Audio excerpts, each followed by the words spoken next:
The rain had turned the hedgerows into walls of mud and blood. Private Karl Hoffmann of the 342nd Infantry Division stumbled through the thick underbrush, his Mauser rifle slick with grime, his hands shaking from exhaustion. He hadn't eaten in 2 days.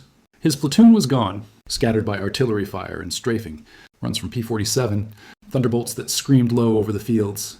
When the shells stopped, there was only silence, except for the distant rumble of tanks. The sound was deeper than anything he'd ever heard from a panzer. It was the sound of Shermans. Karl pressed himself into a ditch as the armored column rolled past, stars painted on the sides, white helmets visible through the open hatches. American soldiers. His heart pounded as he realized the front line had moved far beyond him. He was alone, deep behind enemy lines. A voice called out from the road, muffled but firm. Komm raus! Hände hoch! They were speaking German. Badly, but enough. Karl froze. 2 American infantrymen stood at the edge of the ditch, rifles trained on him. Their uniforms were soaked, helmets streaked with mud.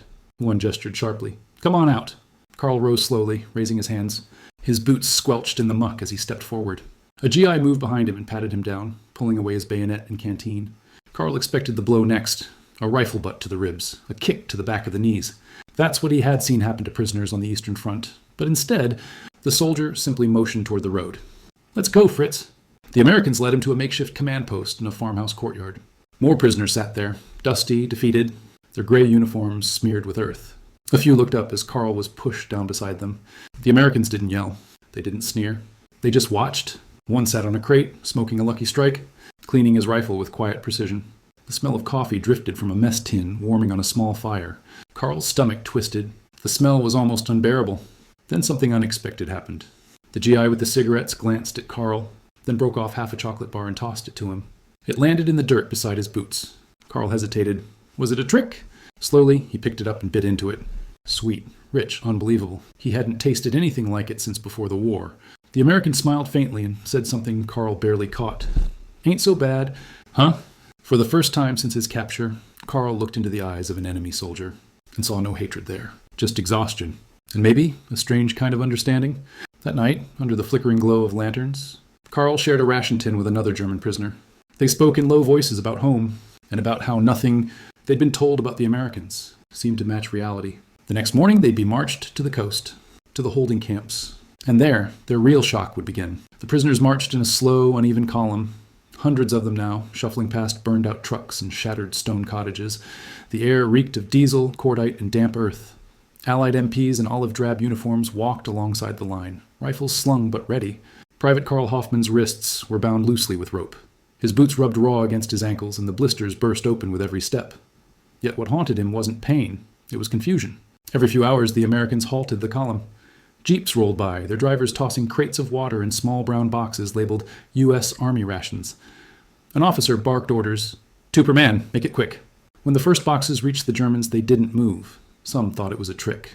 Poisoned food, perhaps, or a cruel test. Karl stared at the box in his hands. Ration, Type C, breakfast unit. He broke it open carefully. Inside was canned pork and eggs, hardtack biscuits, a packet of instant coffee, and a small piece of chewing gum. He looked up to see an American sergeant crouching nearby, lighting a cigarette. Eat up, the man said simply. Long way to camp. Karl hesitated, then tasted the cold, greasy food. It was salty, heavy, strange, but it was food. He chewed slowly, his body trembling from hunger and disbelief. A few meters down the line, another prisoner, Unteroffizier Weber, muttered bitterly, "They're feeding us better than our own command." The sergeant overheard him, smirked, and tossed a pack of cigarettes to the group. Compliments of Uncle Sam. The prisoners laughed nervously. For years, Nazi propaganda had painted Americans as mongrels, soft, undisciplined, lazy. Yet here they were, organized, efficient, and oddly kind. When the march resumed, Karl noticed something else. The Americans didn't mock the prisoners. They didn't strike them or yell insults. They treated them as men who had lost, not animals to be punished. One GI offered a canteen to a wounded German limping near the back of the line. Another adjusted the ropes around a prisoner's wrists so they wouldn't cut. It was a small mercy, but it rippled through the column. By dusk, when they reached the temporary holding area near the coast, a fenced-off field with barbed wire and canvas tents, the mood had shifted. The Germans were wary, hungry, exhausted, but no longer terrified. As night fell, the Americans built fires along the perimeter. The smell of stew drifted over the wire. Karl sat in the dirt with a few other prisoners, listening to the distant laughter of GIs playing cards under the stars. He took another bite of his ration bread and whispered, "This isn't how the officers told us it would be." Weber nodded slowly. No, they said capture meant death. Karl looked toward the firelight, where an American guard leaned against a post, smoking and humming a tune. Death had never felt farther away. The next morning, trucks would arrive, carrying the prisoners to the ports for transport across the Atlantic. None of them yet understood just how different their fate would be on American soil. The sea stretched endlessly in every direction, gray and restless beneath a low ceiling of clouds. The wind carried the smell of salt, diesel, and something faintly metallic, rust and oil from the ship's massive hull. Karl Hoffmann stood near the railing, his hands gripping the cold steel. Around him, hundreds of German POWs lined the deck of the SS Thomas Hayward, a Liberty ship bound for the United States. Armed American sailors and MPs kept watch, but there was no cruelty in their gaze, just routine vigilance. Karl had expected cages. Instead, the men were given wool blankets, mess tins, and hot food twice a day. The American cook even cracked jokes through the galley window as he ladled out stew. When a storm hit on the fifth night, the ship rolled violently. Waves slammed against the hull, spraying seawater through the gaps. Prisoners clung to rails, many vomiting over the side. Through it all, American sailors moved among them, handing out seasickness tablets and extra water. No one shouted, no one struck them. Karl couldn't reconcile what he saw with the image of the enemy he had been fed in every Wehrmacht briefing. The decadent American, too soft for real war. Yet these men were calm, competent, and impossibly steady. One evening after the storm had passed, a group of sailors began playing harmonica near the forward deck. A few Germans joined in, humming quietly. Music bridged the silence between languages. For a brief moment, there were no uniforms, only men, alive, floating between worlds. Later that night, Karl sat with an older sergeant named Miller. The man stared at the horizon, chewing on a piece of hard candy given by an American sailor. "They treat us better than our officers ever did," Miller muttered half to himself. "I don't understand it." Karl didn't either. But he was beginning to suspect the Americans didn't see themselves as conquerors. They saw themselves as victors who didn't need to hate to win. The voyage lasted nearly 2 weeks. As they neared the U.S. coast, the prisoners crowded the deck railings to glimpse the faint outline of land. And then, just as dawn broke, they saw it. A skyline of cranes, docks, and massive warehouses. The stars and stripes fluttered from a signal tower, bold against the mist. "Welcome to America," an MP said almost cheerfully. The prisoners fell silent. For most of them, including Karl, it was the first time they had ever set eyes on the country their leaders swore was corrupt and collapsing. Instead, what they saw was staggering industrial might. Ships, trucks, men and machines stretching farther than the eye could see. As they were offloaded and marched to waiting trains, Karl caught a final glimpse of the harbor, ship after ship being loaded with tanks, planes, and fuel, all heading the other way, back to the front. He whispered quietly, "We never stood a chance." But he didn't say it with bitterness. He said it with awe. The journey to the heart of America had just begun, and with it, the moment that would forever change his view of the enemy. The air shimmered in the Texas heat, thick with the scent of pine and dust. Beyond the barbed wire fences stretched endless plains and the hum of cicadas. Inside this perimeter, rows of wooden barracks stood neatly aligned, clean, organized, and nothing like the nightmare Karl Hoffmann had imagined a prisoner of war camp to be. The camp commandant, a middle-aged American officer with a pipe perpetually clamped between his teeth, greeted the new arrivals with a translator. "You are prisoners of war, not criminals," he announced. "You will be treated according to the Geneva Convention. Behave and you'll be treated fairly. Work and you'll be paid." The words sounded surreal. Inside the barracks, Karl found cots with actual mattresses, blankets folded at the foot of each bed, and a small wood-burning stove for winter. There was even a bulletin board, with schedules for English classes, sports tournaments, and choir practice. That first evening, Karl joined a group of prisoners at the mess hall. The smell hit him first. Roast beef, mashed potatoes, and bread so fresh it steamed when torn open. He stared at the tray in disbelief. Across the table, a tall American guard with a southern accent grinned. "Don't look so surprised, buddy. You lost the war, not your appetite." The men laughed nervously, but the humor cut through the tension. Karl tasted the food slowly, as if waiting for it to vanish. It didn't. Later that night, guards passed around cigarettes. One paused by Karl's bunk, tapping a pack against his palm before handing it over. "You smoke?" Karl nodded cautiously. "Yeah." The guard smiled. "Then don't say I never did nothing for you." That small exchange, a shared cigarette between enemies, spread through the barracks like wildfire.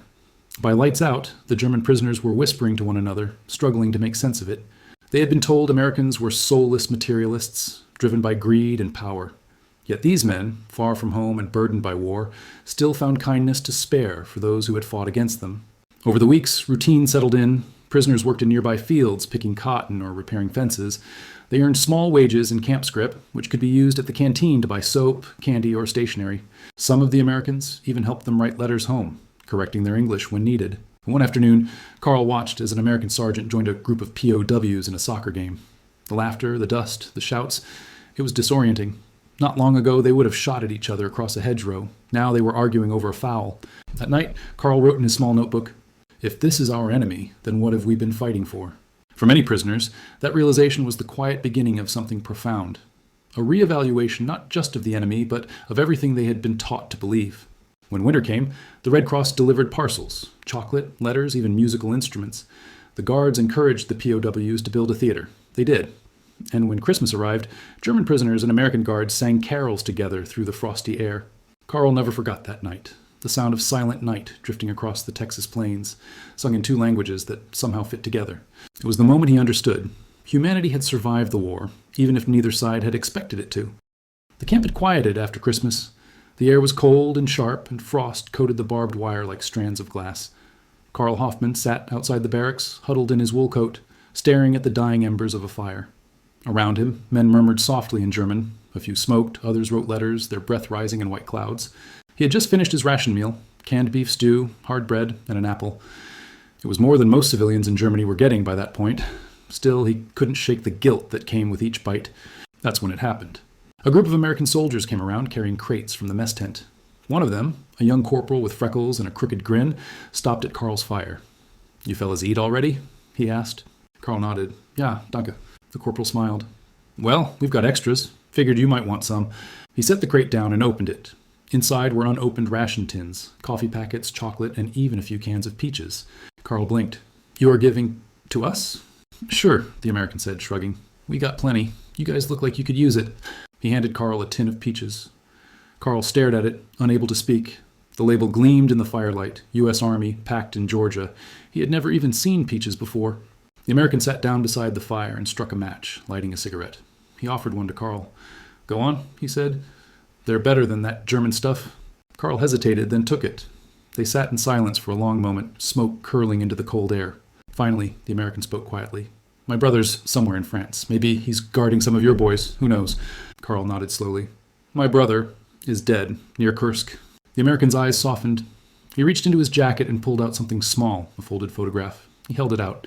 It showed a young woman and a little boy standing on a porch. "My wife and son," the GI said. "He's 3, likes airplanes." Karl studied the photo, his throat tightening. He reached into his own pocket, pulling out a worn picture of his parents and sister, taken before the war. He handed it to the American. For a moment, there were no sides, no propaganda, no uniforms, just two men who had been told to hate each other, realizing how much they shared. Then the corporal smiled faintly and stood. "Keep the peaches," he said, tapping the brim of his helmet. "You'll like 'em." Karl didn't move for a long time after he left. He just stared at the can in his hands. The metal felt warm from the fire. When he finally opened it, the smell hit him. Sweet, rich, unreal. He took one bite, then another. The syrup clung to his fingers. And then, without meaning to, Karl began to cry. He wasn't crying for hunger, or for pain, or even for loss. He was crying because, in that one small act of kindness, every lie he had been told about his enemies had come undone. In the following weeks, the story spread through the camp. How the Americans had shared their rations, their cigarettes, even their laughter. Some POWs wrote home about it, others simply remembered. Years later, when the war ended and Karl returned to Germany, he would tell his children about that moment. Not the fighting, not the capture, but the night an American soldier shared his rations and changed everything he believed about the enemy. And when he spoke of it, he always ended the same way. They didn't win because they were stronger. They won because they still had compassion when the world had forgotten it. The lesson stayed with him forever, that even in the darkest war in human history, humanity itself refused to die.